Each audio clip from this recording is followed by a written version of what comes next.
this guy's garage. Like and subscribe.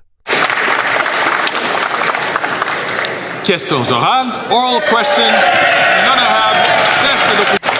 The Honourable Leader of the Opposition. This week, Prime Minister has lost control of the borders, lost control of immigration, lost control of spending, debt, and inflation. Now he's lost control of his own cabinet. Yesterday, the Globe and Mail reported that there's a big fiscal feud that has broken out between the Prime Minister and his Finance Minister. At stake is that she wanted to run a gigantic $40 billion deficit, but that was her guardrail. And now this Prime Minister is pushing her through that guardrail and pushing all Canadians off the fiscal cliff. Why? The Right Honourable Prime Minister.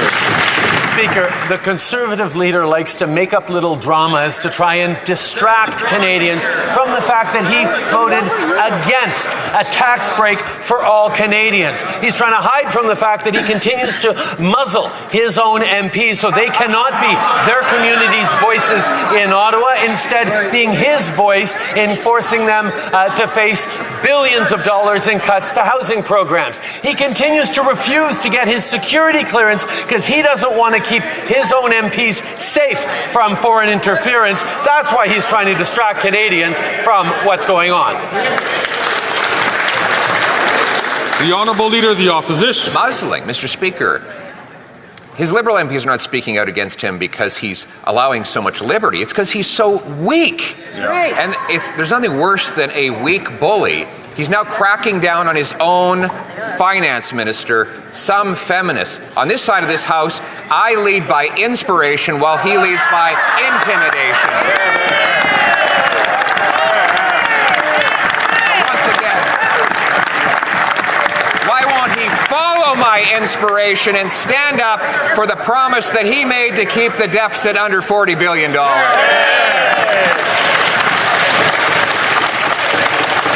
The Right Honourable Prime Minister.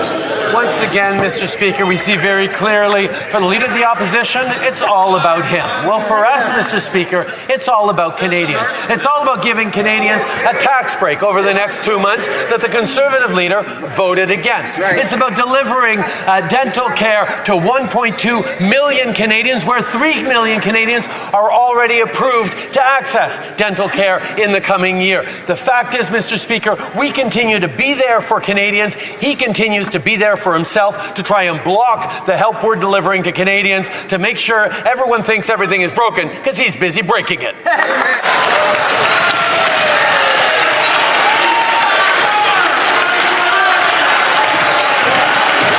Order. Order. The Honourable Leader of the Opposition. He's been Prime Minister for 9 years. Let's review the chronology. So, not even 8 months ago, his minister said the deficit would not exceed $40 billion, the guardrail. Then, he went and got his banker friend, Carbon Tax Carney, to become his top economic advisor, stripping the power away from his finance minister. And suddenly, the guardrail was broken. Is he really going to subject his finance minister to the humiliation of reading Carney's fiscal update, which busts through the guardrail?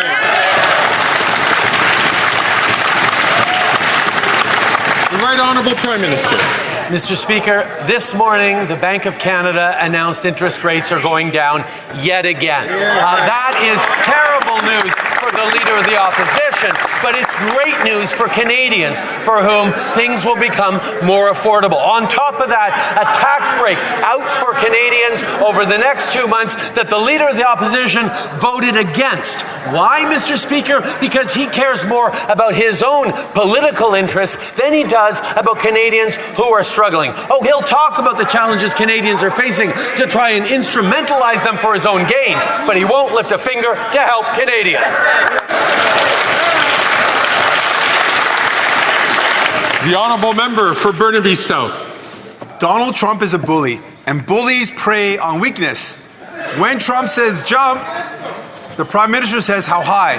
And when Trump trash talks Canada, the leader of the Conservatives repeats that garbage. And when Trump trolls Canada, hundreds and thousands of Canadians worry that they might lose their job. Why won't the Prime Minister fight back and protect Canadian jobs? Hear, hear. The Right Honourable Prime Minister. Mr. Speaker, the job of a Canadian Prime Minister is to stand up for Canadian jobs, for Canadian workers, the Canadian economy. That is exactly what we are doing with a level of serious and a level of focus and, quite frankly, a Team Canada approach that brings together, the premiers brings together different actors from unions, from businesses, from expertise across the country. That is why we will continue to take this seriously, not freak out like the NDP or repeat the attacks like the Conservatives. We will stand up for Canadians like we have before, as we will again. The Honourable Leader of the Opposition. Quote, Finance Minister, 2022. This is a line we shall not cross. Then she listed 3 lines. 1, that the deficit would only go down. It went up. 2, that she would pay off the COVID debt. Not only has she not paid off a penny, the debt has gone up. And 3, that the debt to GDP ratio would only drop, and it has risen. Did the Finance Minister voluntarily cross her own lines, or did the Prime Minister push her?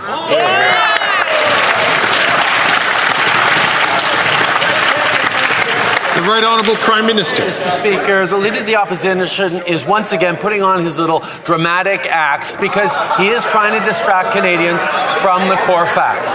Interest rates are down again. Canadians will be getting a tax break over the next 2 months, despite the best efforts of the Conservative leader, who once again, twice this past week, saw that this House has no confidence in him. And third, 3 million Canadians are now approved for access to dental care for the coming year. These are things that he stood against, but Canadians are getting anyway. The Honourable Leader of the Opposition. Mr. Speaker, the Prime Minister is silencing his own finance minister. She was already wildly irresponsible with the public purse, but not irresponsible enough for him. She wanted to keep the deficit at a already massive $40 billion. He said it's not enough. Canadians are not paying enough inflation, according to him. So once again, did she voluntarily smash through her fiscal guardrail, or did he push her? Yeah. The Right Honourable Prime Minister. Mr. Speaker, the Leader of the Opposition puts on these little performances because he wants to try and distract Canadians from the facts. We have the lowest deficit amongst G7 countries and will continue to. We are the 3rd largest receiver in the world of foreign direct investment, #1 per capita in the G20, because countries around the world and companies around the world have confidence, not just in Canada, but in Canadians. The question that people should ask is, why doesn't the Leader of the Opposition have confidence in Canada or confidence in Canadians? I know it's Wednesday and colleagues are very enthusiastic to participate, but I'd invite them not to take the floor unless recognized by the Speaker. The Honourable Leader of the Opposition. Canadians do not have confidence in him, nor does his own party or his own cabinet, nor apparently does the Bank of Canada, which today was forced into an emergency panicked rate cut to confront the collapsing economy. The governor of the bank said the economy is softer than he expected it would be, and despite the fact that inflation is rising, that all 4 measures of it are above the target, he's being forced to cut the rates to save the economy from outright collapse. When will the Prime Minister stop breaking the economy and call a carbon tax election so we can fix it?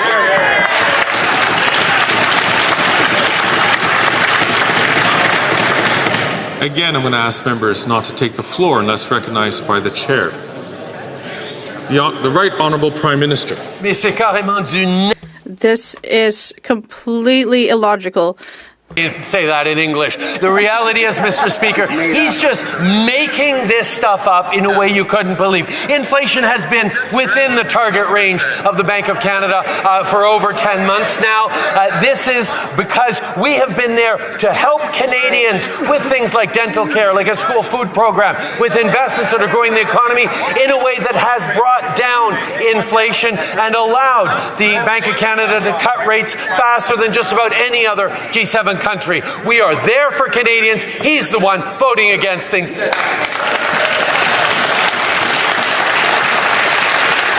The Honourable Leader of the Opposition. You know what's up? Inflation's up. Yep. Unemployment is up. Inflation is up. It's not only up, every single measure of inflation is now above its target. Unemployment is up. It's at 10% in Toronto now.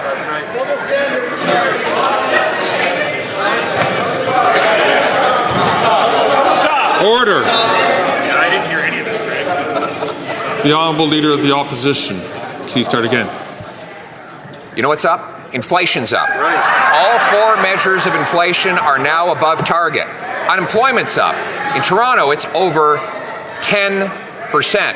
You know what else is up? Housing costs. They've actually doubled. They've risen more than in any other country in the G7. You know what else is up? Food bank use is up. It too has doubled, with 2 million people lined up at the food bank. And you know what else is up again? The promise-breaking inflationary deficit. So why doesn't he tell us, if he's figured out how to count, what the deficit will be this year? Right there.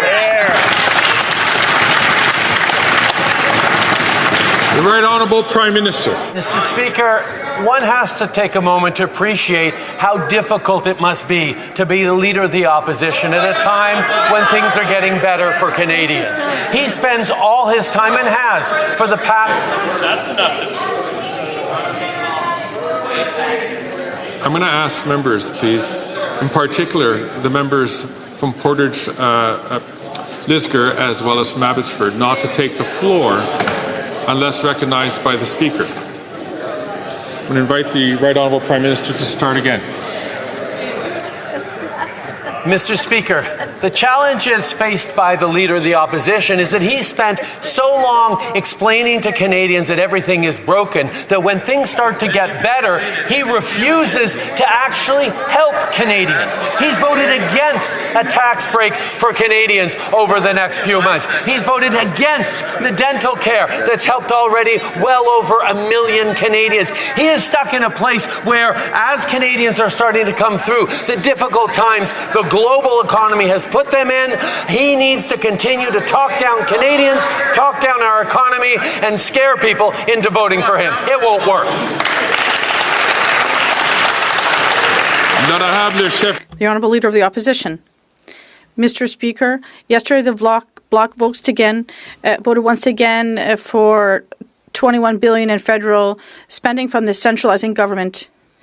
In total, $500 billion inflationary, centralizing, liberal spending, more power for the government here in Ottawa, less money in the pockets of Quebecers. What did the Prime Minister offer the Bloc leader to convince him to support these big deficits, bureaucracy, and inflation that the federal government is imposing? The Right Honourable Prime Minister. His question, the question that all Quebecers and Canadians should ask is why, on the contrary, is the Conservative Party voting against funds for affordable housing? They voted against military aid for Ukraine. They voted against funding for auto theft fights in Canada, against support to victims of hate crime, against dental care. They voted against the National Food Program for schools. The question isn't why parliamentarians supported this. It's why the Conservative leader stands up against Canadians.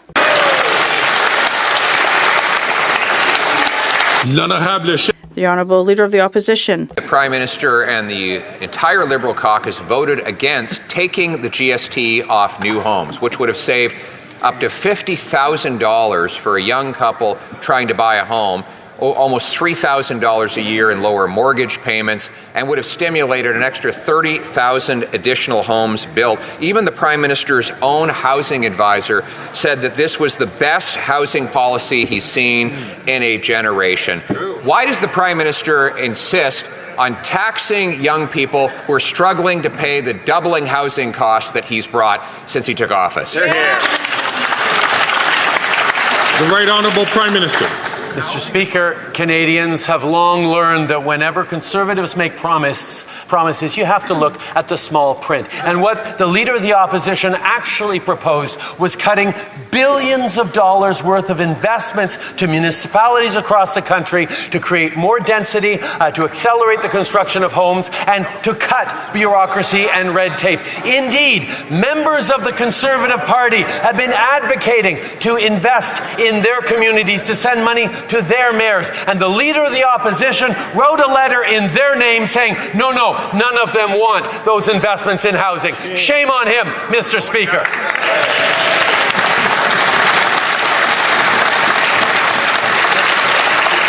The Honourable Leader of the Opposition. This week, Prime Minister has lost control of our borders. He started by teaming up with the British Columbia NDP to decriminalize fentanyl. He has kept the fentanyl precursor, 80% of fentanyl precursor ingredients legal. He allows 99% of shipping containers to come into our country uninspected. And he passed C5, which gives house arrest to the kingpins who produce this poison. Will he reverse his radical liberalization of drugs so that not one more mother will have the heartbreak of losing a child to overdoses? The Right Honourable Prime Minister. Mr. Speaker, the toxic drug epidemic has been hitting hard in communities right across this country and indeed across North America. That is why we have been stepping up in an evidence-based, compassion-based, public health-based approach to solving for the opioid epidemic and the toxic drug crisis. We're going to continue to lean on scientists and researchers and compassionate frontline workers as we invest to support Canadian families from coast to coast to coast. It is not more ideology proposed by the Leader of the Opposition that is going to solve this. It is the careful application of reasonable responses. That's right. The Honourable Leader of the Opposition. It is his weird, woke liberalization ideology that has caused the 47,000 deaths and the 200% increase in overdoses. But just like he has lost control of the drugs, he's lost control of immigration. Don't take my word for it. The Globe and Mail said, and I quote, the Liberal government lost control of Canada's immigration system, highlighting that there are now 30,000 people who have been ordered deported that the Prime Minister has now lost track of. Like everything else. What's his plan to find them and deport them? The Right Honourable Prime Minister. Mr. Speaker, despite the Leader of the Opposition trying to pretend it's not true, Canada remains the best country in the world. And the fact that we are facing significant challenges like other places around the world doesn't take away from that. We will continue to roll up our sleeves. We will continue to defend Canada's interests, defend Canada's borders, work with our partners in the United States. The Leader of the Opposition can't help himself from talking down Canada and Canadians. We're going to work with Canadians, with provinces in a Team Canada approach and protect Canada's structures and systems. The Honourable Leader of the Opposition. We have the best country with the worst Prime Minister, Mr. Speaker. That's the fact. He's weak, woke, and wasteful, and he's lost track of 30,000 people who have been ordered deported but have now vanished. Now, we have millions of other people who are going to come up for exit when their permits and visas expire over the next year and a half. And the Prime Minister won't tell us what's the plan to get the people out of the country who are not supposed to be here. The Right Honourable Prime Minister. Mr. Speaker, Canadians continue to have confidence in immigration as a good thing for our economy, good thing of our country, because they know we have a strong and rigorous immigration system that adjusts depending on the needs and the opportunities for Canada to grow and integrate more people. That is what we are continuing to defend. That is what we fight for every single day. While the Leader of the Opposition talks down Canada, talks down Canadians, and puts partisan attacks ahead of reasonable policy solutions, we're going to do the work necessary to protect Canadians and protect our immigration system. That's great.